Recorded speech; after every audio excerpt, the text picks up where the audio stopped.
हाँ जी, राजन जी, सबसे पहले मैं बताऊँगी कि इस समय वर्षा ऋतु चल रही है और ये जो वर्षा ऋतु का सीज़न होता था हमारे यहाँ पर हर जो ऋतु है उसका एक निश्चित समय अवधि है।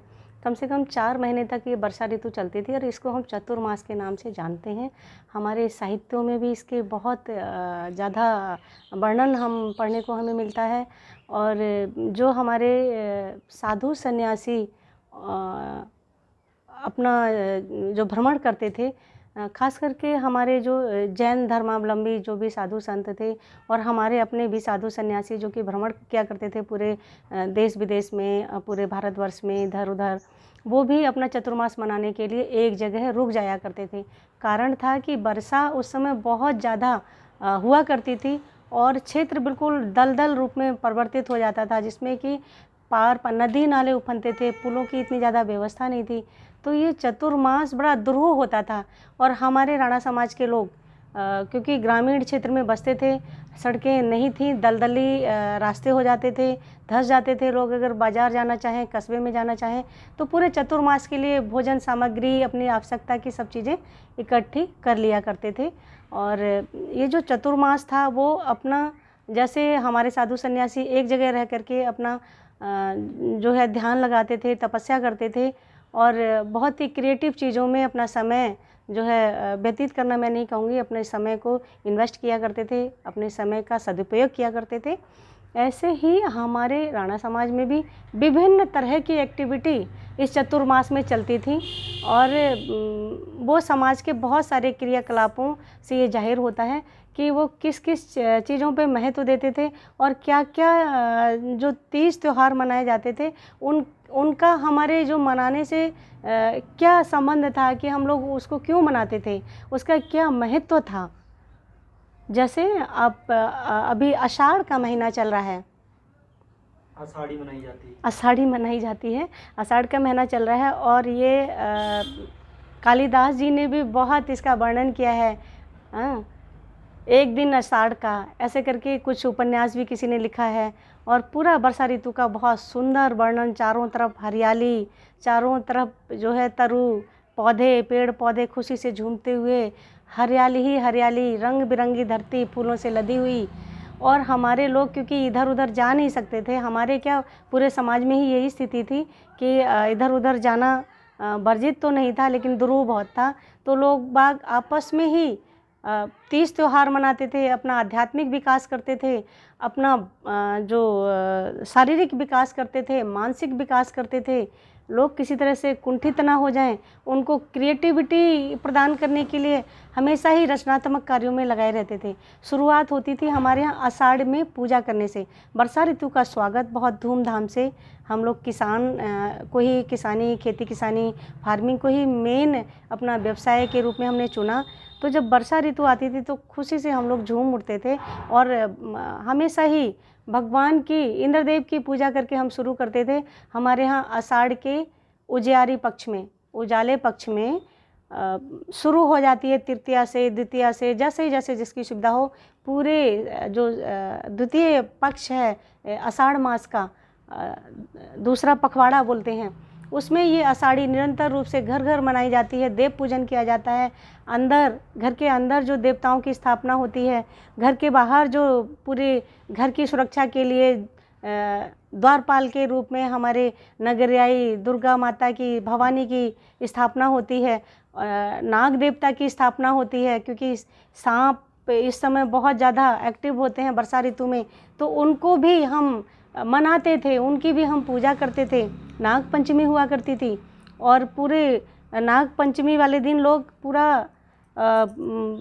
एक चाबुक होता था लोहे का, उससे जो मंत्र सिद्ध लोग होते थे वो चाबुक से पूरे दिन अपने शरीर पे मारते थे चाबुक, पर उनका कुछ नहीं होता था, इतना वो सिद्धि प्राप्त किए होते थे। नाग देवता को दूध पिलाया जाता था। आषाढ़ में हवन सामग्री, नारियल, ध्वजा, माँ का झंडा टांगते हैं हम लोग घर में।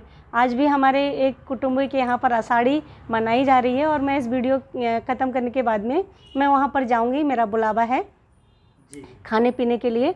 तो आषाढ़ में हम लोग देवों को मनाते थे कि हे इंद्रदेव अतिवृष्टि मत करना, हे इंद्रदेव वृष्टि आप हमारे जो खेत खलिहान हैं, उनमें सूखा ना पड़े। आप हे इंद्रदेव, आप हमारी रक्षा करना, हमारे फसलों की रक्षा करना, हमारे पशुओं की रक्षा करना।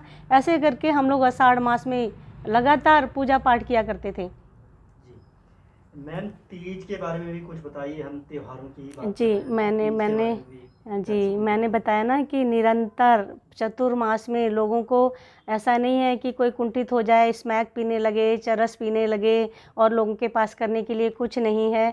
ये क्रिएटिविटी, अपनी नव युवाओं की शक्ति को, जो हमारे बच्चों की जो शक्ति है, उसको सही दिशा में, सही डायरेक्शन में, रचनात्मक कार्यों में लगाने के लिए निरंतर उनका जो है उनके लिए कई क्रियाकलापों का हमारे यहाँ पर आयोजन होता था।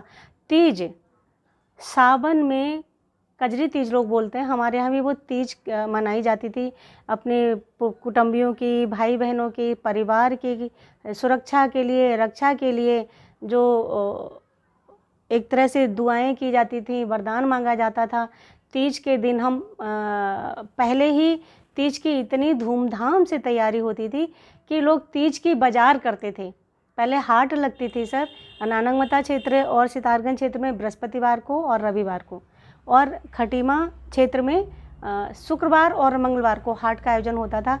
लोग बाग तीज से पहले, चाहे वो मंगलवार को पड़ जाए या शुक्रवार को पड़ जाए, पूरे अपने जो आवश्यकता के सामान, बिंदी, चूड़ी, कंगन, आपके चोटी, चुटीला लगाते थे लोग, और लाली बोलते, तब लिपस्टिक नहीं हुआ करती थी। बिना लाली के होंठ मेरे लाल रे, ठाड़े रहूं कि चले जाऊं रे, एक ऐसे पतली कमर लंबे बाल रे, ऐसे करके एक गाना भी है। तो हमारे लोग ऐसे सौंदर्य प्रसाधनों को खरीद करके लाते थे, और तीज के दिन नए नए कपड़े पहनते थे, नई बिंदी, पूरा श्रृंगार नए बाज़ार से खरीद के ला करके वो लोग करते थे। और सुबह सुबह ही नदी में गंगा स्नान, अब गंगा नहीं है, कैलाश नदी है इधर, जो भी नदी पड़ती है, जल में स्नान, गंगा स्नान ही उसको बोला जाता था, कि जल में स्नान करके आती थी।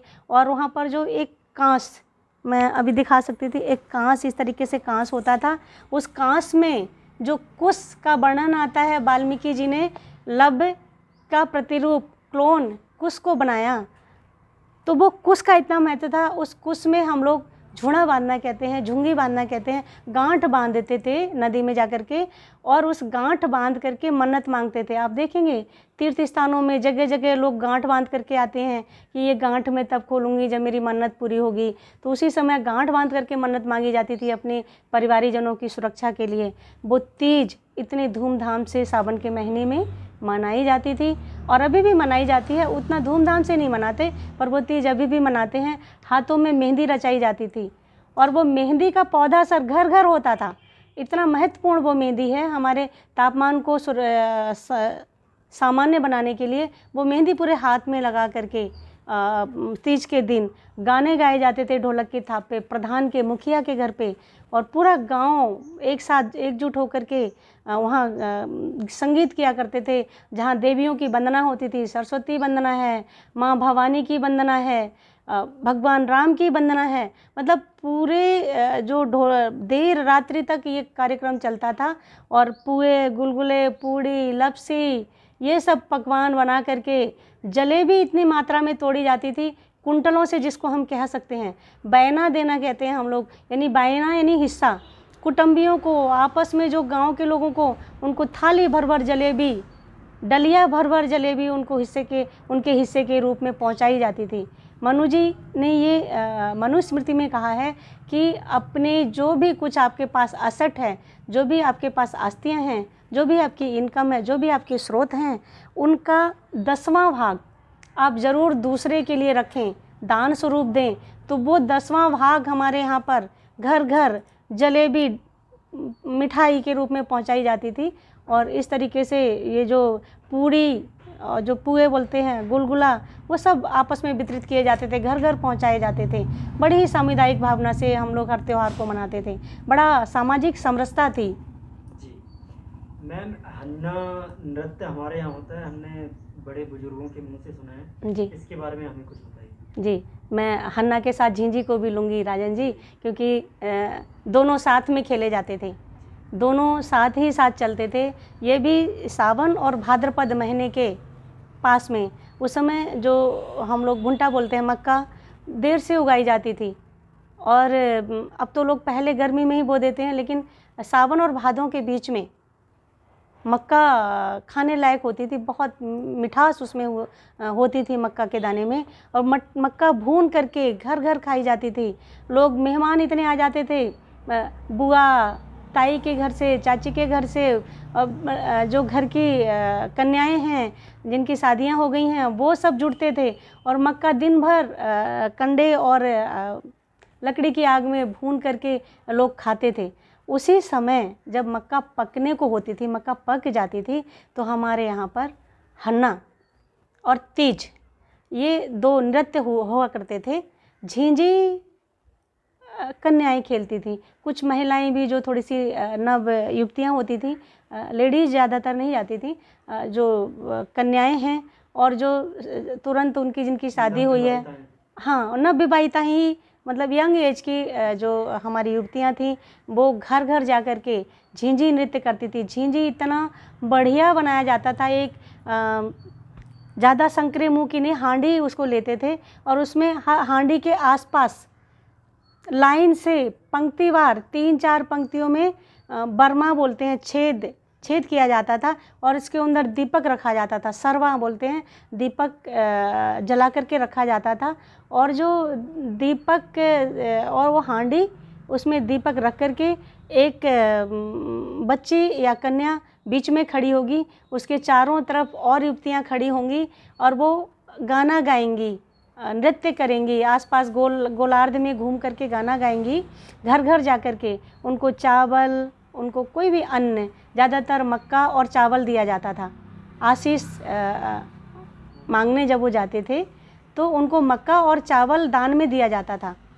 अब आप देखिए इसका महत्व तो देखिए सर, कि हमारे यहाँ ये कहा जाता है और सब जगह कि ये बड़ा कठिन समय होता है, बरसात का सीज़न हर एक से, क्योंकि आय के साधन बहुत कम थे, तो बहुत जगह लोग थोड़ा गरीब होते थे, उनको खाने पीने के साधन के रूप में कमी हो जाती थी, तो लोग घर घर भिक्षा तो मांग नहीं सकते, भिक्षा कभी हमारे राजपूतों ने मांगी नहीं, तो घर घर जा कर के ये एक नियम बनाया गया कि लोग वो आशीष देंगे, जा कर के झिंझी खेलेंगे और वो कुछ अन्न दान करेंगे, जिससे कि वो लोग हंसी खुशी आपस में मिल कर के खाएंगे, बनाएंगे।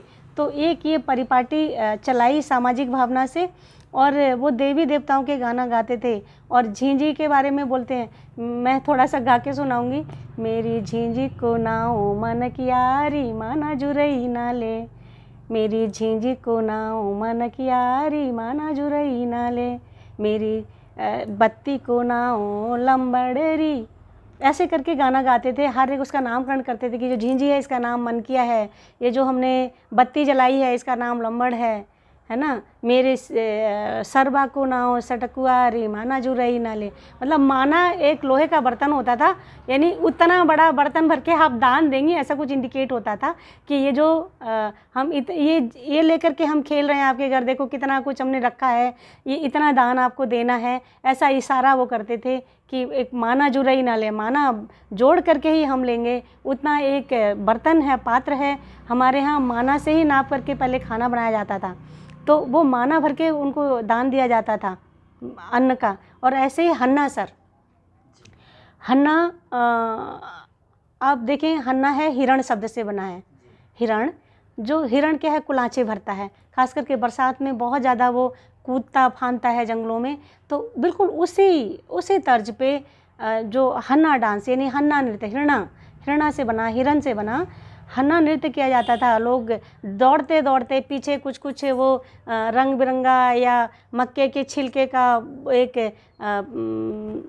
लकड़ी में बांध करके पीछे वो दौड़ते थे, कूदते फांदते थे हिरण की तरह, और वो गाना गाते थे। और वो जो गाना है, क्योंकि बहुत हंसी मजाक में होता था, तो वहाँ जो लोक कथाएं होती थी उसको भी गाना के रूप में हम लोग लेते थे। जैसे बहुत आपने सुना होगा, बहुत सारे प्रोग्राम हमारे लोगों ने किए हैं हरियाणा समाज ने, उसमें एक गाना है कि नरई को नंदानन सार कोडरी खेलन गए कंजा बाग, है ना। तो ये गाना वो गाते हैं। मतलब ये लोक कथा है कि दो प्रेमी युगल। नरही एक गांव है, आपको पता है, पासैनी की तरफ, जहाँ से हमारे विधायक साहब हैं प्रेम सिंह राणा जी, वहाँ पर वहीं पर एक नरही नाम का गांव है ग्राम है। वहाँ से नंदा नाम, नंद किशोर जो भी होगा, नंदा उसको ग्रामीण भाषा में बोलते हैं, नंदा प्रेमी युगल। ननसारी भी एक गांव है वहीं पर। वहाँ की जो प्रेमिका थी, उड़रा उड़री हम लोग बोलते हैं, मतलब जो भाग करके इधर उधर छिपते फिरते उसको उड़रा उड़री बोलते हैं। तो वो जो उड़ते हुए, एक तरह से भागते हुए इधर उधर छिपते हुए फिरते थे, उनको हम बोलते थे कि ये जो नरही का नंदा है। और इस जो हमारी तरफ खटीमा क्षेत्र में कंजाबाग गांव है, वहाँ पर वो आए। यानी कितना जैसे लगता है विदेश होगा उस समय के अनुसार, इतनी दूर वो लोग यहाँ पर आए। तो वो वर्णन मिलता है कि प्रेमी युगल। लेकिन आपने एक चीज़ यहाँ पर देखी होगी, सब जगह हमने देखा है जो हीर रांझा, लैला मजनू, सब कहानियाँ हैं प्रेमी युगलों की, और उनके अमर प्रेम की हम कहानी कहते हैं। लेकिन वहाँ पर लड़की का नाम उजागर कर दिया जाता है, प्रकट कर दिया जाता है।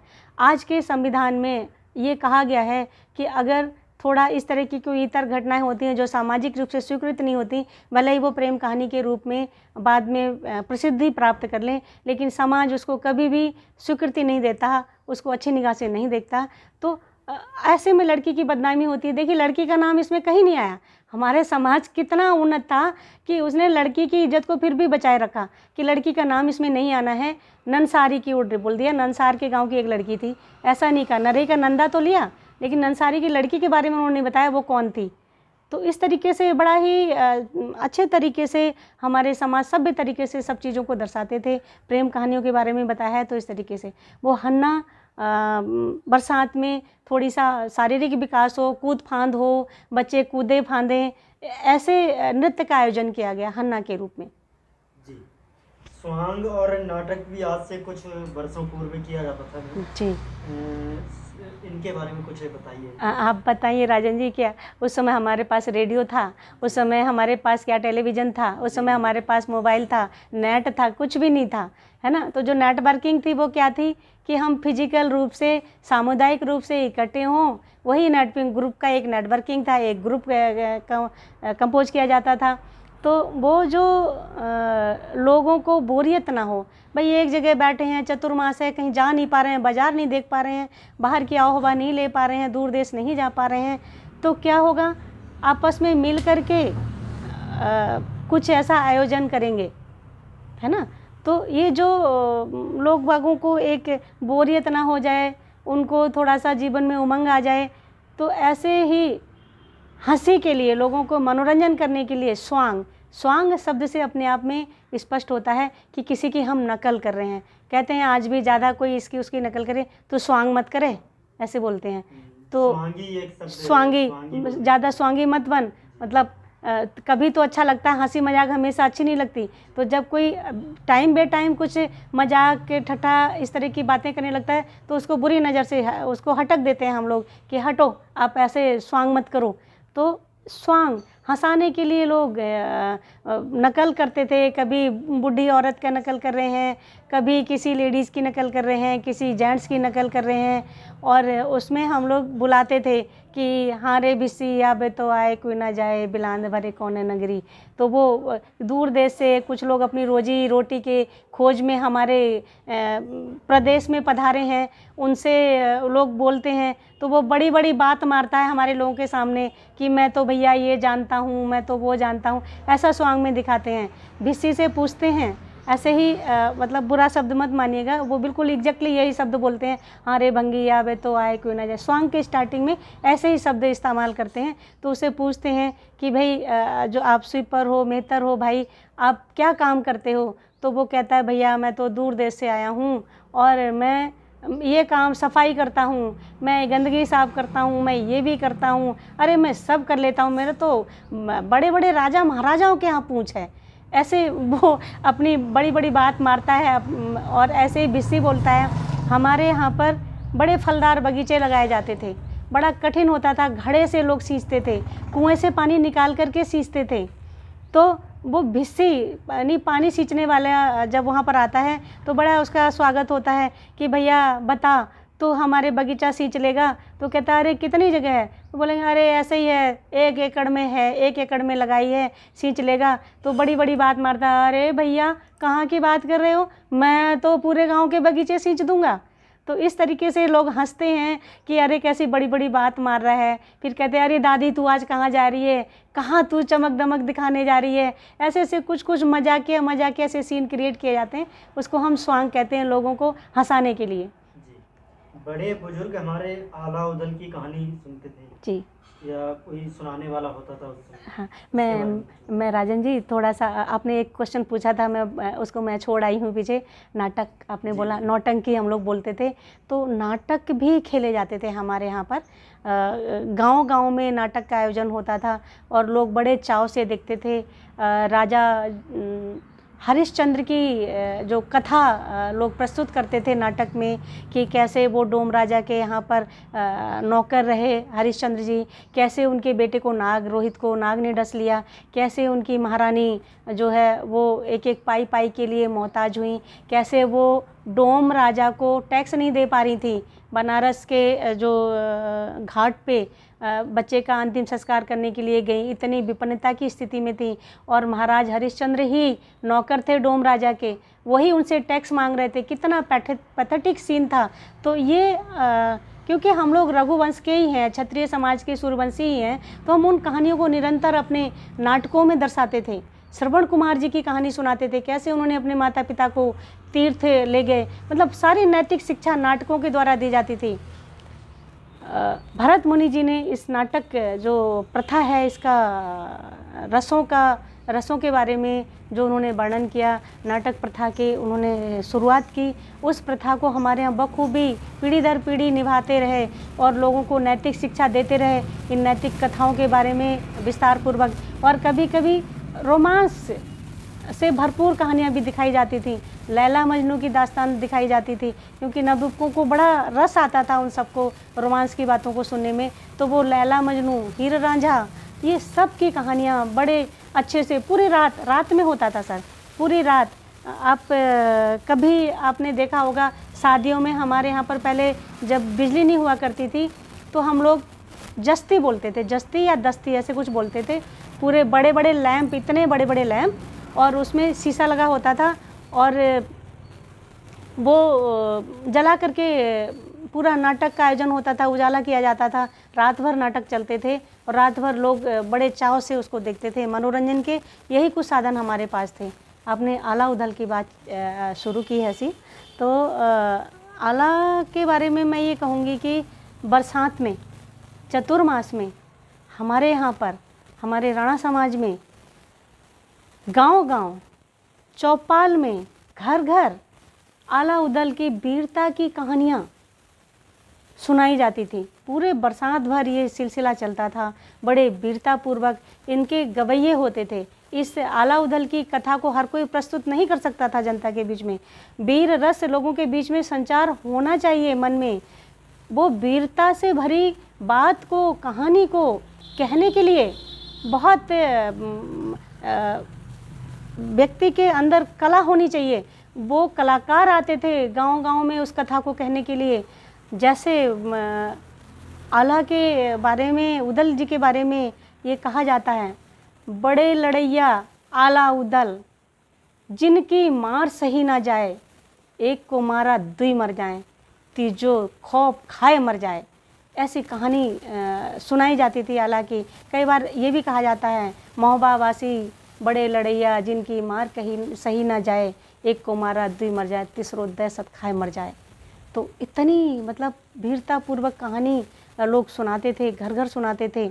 और ऐसे ही मैं आपको आला की एक कहानी सुनाना चाहूँगी। रिसेंटली अगर हम बोलें तो अंग्रेज़ों के ज़माने में 18वीं से 19वीं शताब्दी के बीच में आला का आयोजन केवल हमारे यहाँ पर नहीं, जहाँ भी क्षत्रिय समाज थे, कहीं मैं ये नहीं, मुझे पता नहीं, शायद किसी ब्राह्मण बस्ती में या किसी अन्य इतर वैश्यों की बस्ती में ये कोई कहानी सुनाई जाती होगी। जहाँ क्षत्रिय लोग होते थे वहाँ पर ये कहानी, जहाँ राजपूत लोग होते थे उनकी ये कहानी वहाँ पर आला उदल की कहानी बहुत वीरतापूर्वक सुनाई जाती थी ताकि उनमें वीर रस का संचार लगातार होता रहे, उनका खून ठंडा ना पड़ जाए, उनका जोश ठंडा ना पड़ जाए, वो अपनी वीरता को कभी ना भूलें। इसलिए इस वीर काव्य का जो परमार रासो रचा गया और इसमें जो आलखंड है ये बहुत प्रसिद्ध था हमारे बीच में। तो एक बार ऐसा मैं कहानी सुन रही थी कि आला चौपाल पे शुरू हो गई, बड़े वीरतापूर्वक वो ज़ोर ज़ोर से उच्च स्वरों में गाई जाने लगी। उसमें एक प्रसंग आया कि जिनके बैरी सुख से सोवें, जिनके बैरी सुख से सोवें उनके जीवन को धिक्कार, उनके जीवन को धिक्कार। एक व्यक्ति क्षत्रिय राजपूत अपनी डेहरी में बरामदा में बैठ के खाना खा रहा था, भोजन कर रहा था।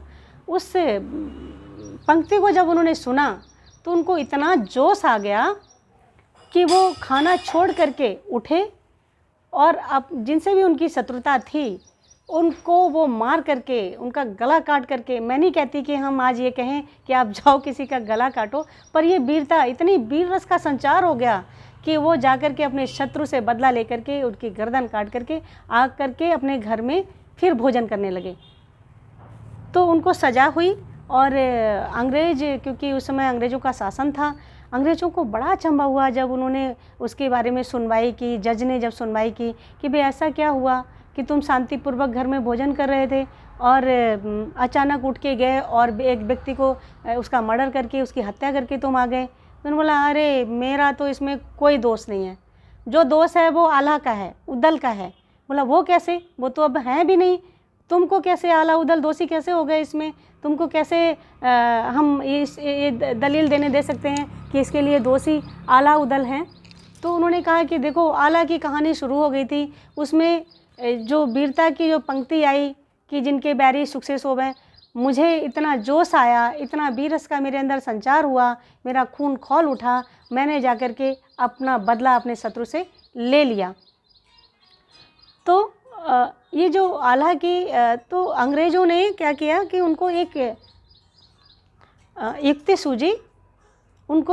सूझी, कि ये तो बड़ा हैरान करने वाली बात है, इतना ये काव्य, इसका इतना प्रभाव है जनमानस पे। हम क्यों ना भारतीयों को, जब भी हमें कोई युद्ध जीतना हो, हम भारतीय जो हमारे सैनिक हैं उनको आला की कहानी सुनाएं, उनको जोश भरने के लिए। और वो ऐसा ही करते थे, आला की कहानी वो सुनाते थे, उनको जोश, उनके अंदर जोश भरते थे और वो लड़ाइयाँ जीतते थे। इतना ये आला का महत्व है। तो हमारे हर गांव में पूरे चौमासे भर, पूरे चतुर्मास में आला की दास्तान सुनाई जाती थी, आला की कहानी, वीररस की कहानी सुनाई जाती थी।